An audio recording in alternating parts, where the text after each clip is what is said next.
All right, everybody, welcome back to the channel. Welcome back to the vlog. Hunter Bolling here, and my lovely wife, Shelbi Bolling. Hello. All right, so if you haven't already, hit the subscribe button, like it, comment it, and put the notifications on for the future videos because we got some fire coming your way. Oh, yeah. So if you haven't heard already, we made a move over to Grow Mortgage. We're super excited about it. Check out our last video talking a little bit more about it. But one of the main things that we're making the move over is because we really want to locate our avatar in home financing and mortgages, and our avatar is veterans. Yeah, I agree. I feel like, being a prior veteran being a veteran and being prior military, there's so much in the mortgage industry that military people just don't know and aren't educated on. And I want to be here to help educate those veterans. Yeah, there's a lot that goes into it other than just buying a home, using a VA loan, or refinancing. There's a lot more that goes into it, shockingly enough. And one of the main topics of this video is if you are an active duty service member now, how do you prepare for when you get out? That's probably one of the bigger benefits for what's going to be coming from it. So, first thing that I want to touch on is, Shelby, you being in the Navy, kind of going through disability ratings on how to argue your disability rating, how to even get a disability rating, first off. And from my personal opinion, that should be like a second full-time job if you're an active duty service member getting out, or if you're a veteran already out. You need to be fighting for it. Yeah, I 100% agree. I feel like the military failed me in so many ways whenever I was getting out of the military. I I have the mindset kind of like a lot of other military people. I took care of people in the military, they're going to take care of me. That's 100% not true. Once you get out, you are truly just a number to them.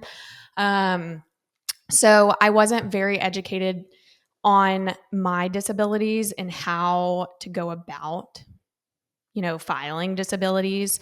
I honestly didn't file my disability until 2 years after I was out of the military. And I was better educated by one of my fellow classmates at the time, whenever I was in nursing school, who helped me, through the process. And YouTube. And YouTube. Yeah, I spent a lot of time on YouTube, but it's really paid off in how I can help our clients and how I have helped them file for disability and, the steps they need to take during the time that they are in the military. I think that's just so important. Yeah, it's key. And one of the big things that a lot of veterans don't realize is you do deserve that. Oh, 100%. And, uh, listen, the money's going somewhere in the government, not to get conspiracy or political, but the money's going somewhere, and I believe it should stay home with our Yeah, service members. And, for sure. a lot of people, I've heard some veterans talk about it in the past of, I want to be able to have, I did my time and I'm blessed, and I'm sure you are in those things. And I don't dog on anybody who has, but um, I believe all should be deserving of what they've gone through or dealt with, and again, just serving our country in general, long term for their family. And like that's one of the bigger things with VA disability. If something were to ever happen to you, your family gets that. Well, your immediate direct family, like your Right. spouse, gets that income for As the long as future.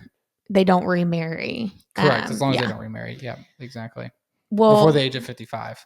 yeah. So there it is. So there's a couple things there, but again, that's another benefit to where it is a service member focus. Not only are you serving your country, you're serving yourself, and you might be serving your family too, just in a different manner. Yeah. So, really quick, I want to ask you, just because we are on the subject, what is the importance of having, I guess, not importance, but why do you think it's beneficial to have a disability rating whenever you're going to buy a home? Well, yeah, I mean, first off, is you have to have a 10% disability rating to not have a VA funding fee, which is pretty crucial, right? So, a VA funding fee is a percentage; it's financed on top of the home. A lot of veterans get that confused of part of closing costs. It is a quote unquote closing cost.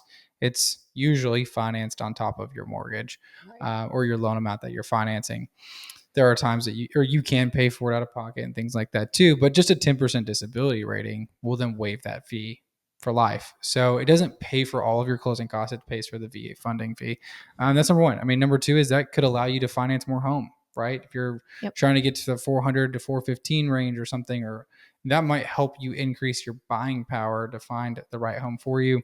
And then one of the other truly one of the major benefits of it is it's non-taxable income that we can use and gross up. So, if you're receiving $2,000 a month, we can gross that up by 125%. That then again increases your chances of buying power and creating residual income, which is a great thing for home buyers. That's why the VA loan doesn't have a maximum debt to income ratio limit. It is determined by the automated underwriting system or the lender specifically. And shockingly enough, I've had 79% debt to income ratios approved before on Yeah. VA on a very, very well qualified buyer, but it's possible.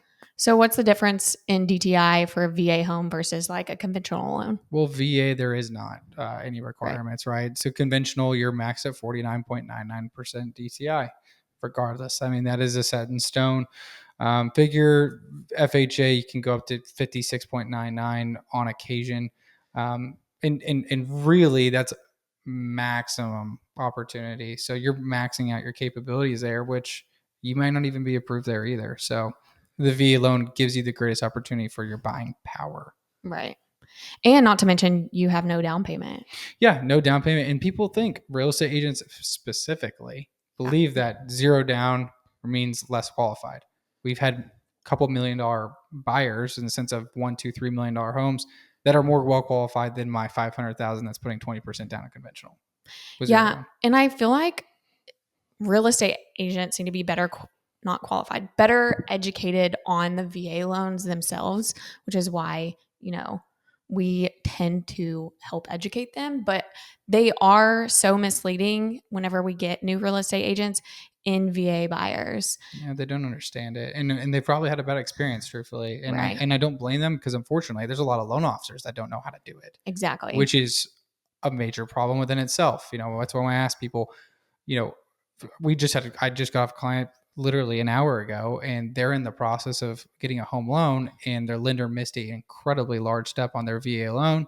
They're going to get denied. They don't even know it. They're 2 or 3 weeks away from getting denied, and it's happening right in front of their face. The lender did not understand how to interpret the VA guidelines, which is key.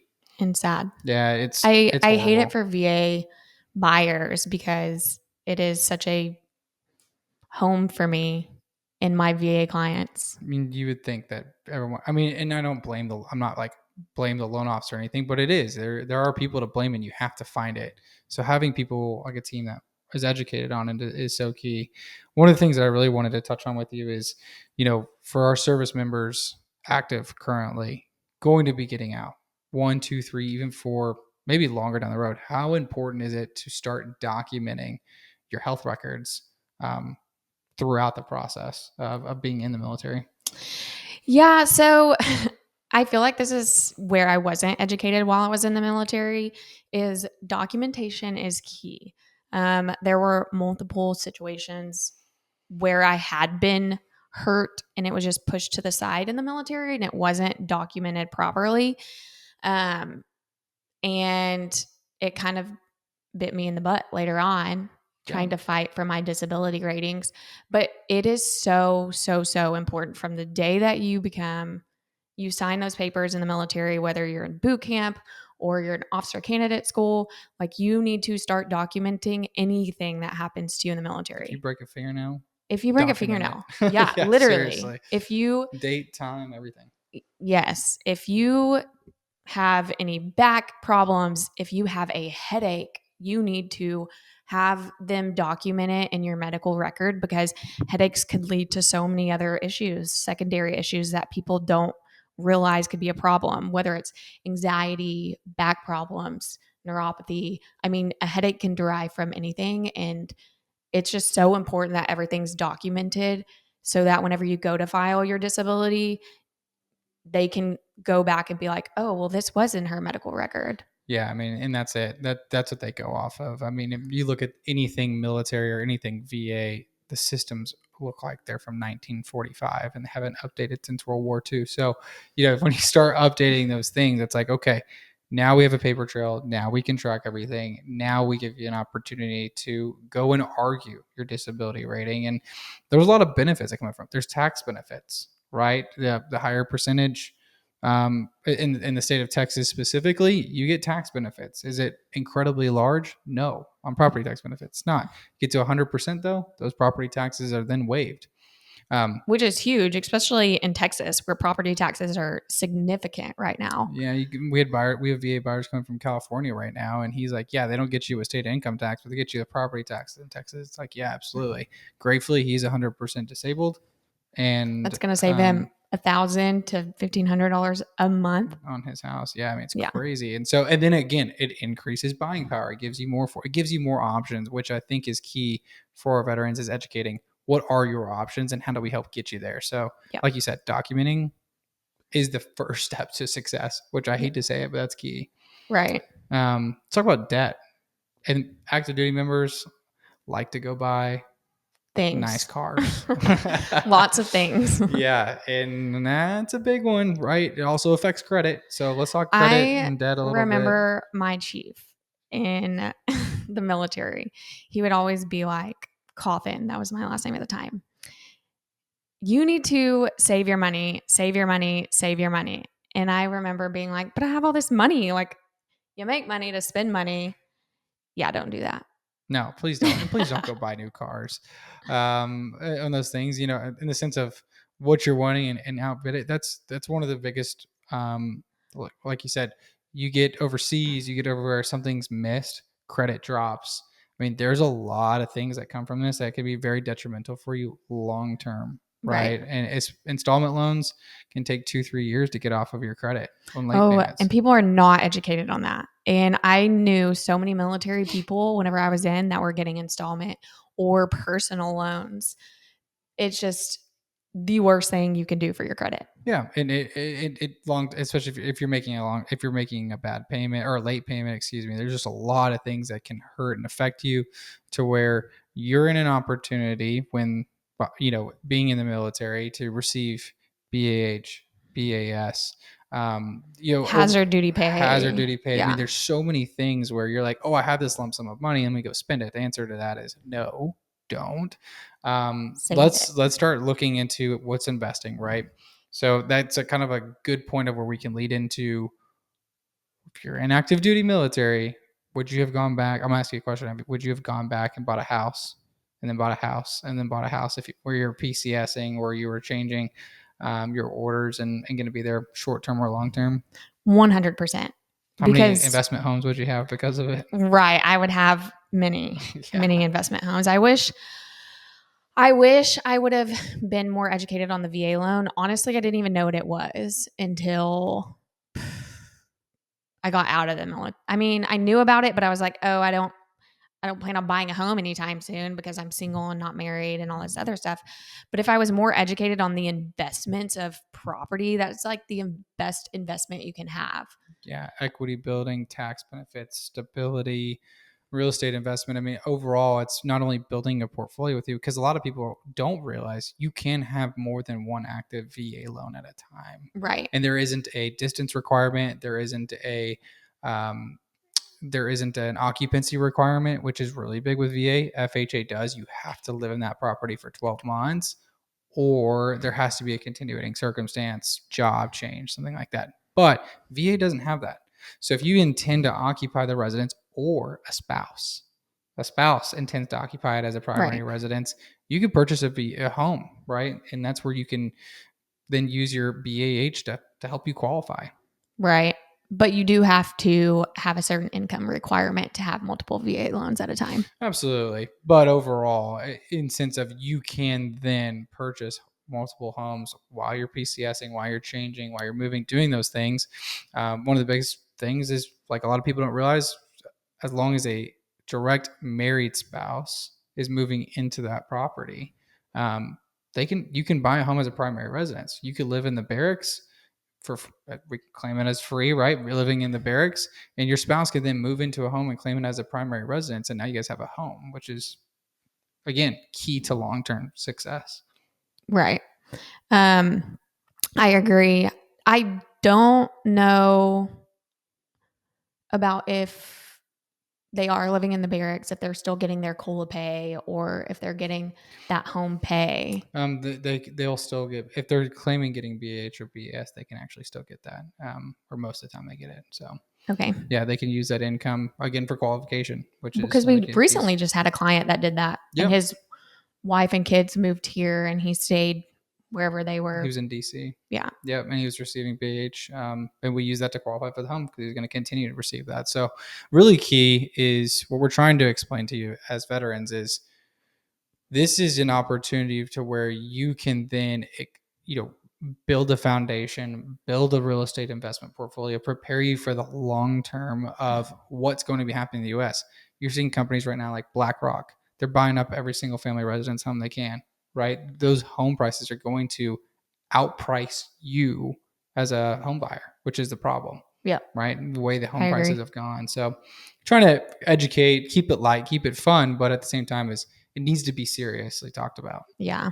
And again, education is key, and we need to keep educating veterans, whether past clients, future clients. I feel like the mortgage industry is ever changing. So Yeah, there's it always is. new laws and regulations whenever it comes to any type of loan. It really is. And especially VA is the one we need to educate the most on. So if you kind of need that professional team to really give you the guidance, give you the support, give you some hopefully exciting news and get you pre-approved, we're that team to kind of help give you some guidance. And we would love to help guide you into home buying. Yeah. And even during the process, whenever it comes to like disability, whether you're still in the military or you're already out, I've helped so many of our clients with their disability steps, or refiling their disability or appealing something that wasn't approved. So, I mean, I feel like I've become an expert in in disability ratings, and my own disability took 7 years to get where I'm at. So, Yeah. it's a process, and it may take a year or two or even longer. Hurry up and wait Right. is pretty much the process. But I'm here to help any of our clients during that. Or even if anyone has any questions, they are welcome to call us and our team. Totally. I actually have one more point that I want to talk about because I forgot about it. Yeah. VA Earl refinance. Okay. Let's talk. So VA, it's called an IRRL, IRRRL, which stands for VA Interest Rate Reduction Refinance Loan. As long if you own a house with a current active VA loan, and it's been 210 days from the closing date, and all 6 payments have been made on time, you can actually reduce your interest rate, you can refinance and look into refinancing. Couple requirements is it has to reduce your interest rate by at least 0.5%. Right. So that is a VA requirement. It has to reduce at least 0.5%, but that time's coming. And the VA Streamline Refinance it's so easy. I love them. I've done thousands of them, and I think they're great because one, there's no income, there's no appraisal, and some of our lenders don't even do a credit check. They Yeah. do a soft check just for mortgage related, and it then just allows you to reduce it, keep it. Might be able to skip a payment or two, right? Which is another benefit. There's some things that really can reduce. So when it comes time for you to maybe think about refinancing the market, or if you want to actually track the rates, we have a new system that does that. I forgot about it. Reach out to Shelby or I. We can get you guys on our rate tracker and watch the rates moving because there's some things that are going to be changing the next couple months, even the next year. That if you're Especially in with the the high, election coming up. yeah, oh Yeah. yeah, if you're in the mid high six range, low or in any bit of the sevens, um, this might be your time to shine. Save a Yeah. couple $100 a month. You should definitely call us Yeah, please don't like call ASAP. everybody else. Last thing is if your current mortgage servicer is, trying to claim that they're going to give you the best rate and fees for your refinance, I want you to kick rocks at them because that is not the truth. People don't realize it for your refinance. So get a second opinion. Call us. Again, we're mortgage brokers. We would love to help. And yeah, And we always tell our clients too, like, hey, this is what we have for you. You're welcome to go to another broker or loan officer and get a quote and then bring it back to us. And if we don't beat it, well, we usually beat it. So, yeah, we should beat it. But but we want you to get a second opinion, yeah, just as other loan officers should want the same, because they should be offering you the best product. totally. I mean, we just locked a couple of VA refinances in the mid high fives. Yeah. So it's taking someone from 7.125, 7.25 to 5.75. Saved them a couple $100. Yeah, that's a good deal right now. So normally, not every situation. What I want to be key on, not everybody needs to refinance right now. It might Yep. not be everybody's time, but it might be a great opportunity for you to start looking into it. We're also not going to like falsify what you should and shouldn't do. Like we are going to Right. tell you truthfully, like, hey, we don't think this is the time for you. Yep. I mean, just as our, purchase buyers, we're like, hey, this house doesn't work because you can't afford it. We're not going to like force something that's not That you're not ready for. doable. Yeah, absolutely. We don't want to see our clients go into debt or get hurt in the end. We want to see them thrive and their families be happy in the home that they're buying. Totally agree. I Yep. totally agree. But awesome, y'all. Well, hey, vets, if you're looking to purchase a home or if you know somebody who's a veteran that is purchasing a home anywhere across the U.S., connect them with us. If we can't do it, we'll connect somebody that we trust, we know can help them finance the American dream. Yep, I agree. Thanks so much for joining us today. Hit the like, hit the subscribe, hit the notifications, and we'll see you next time.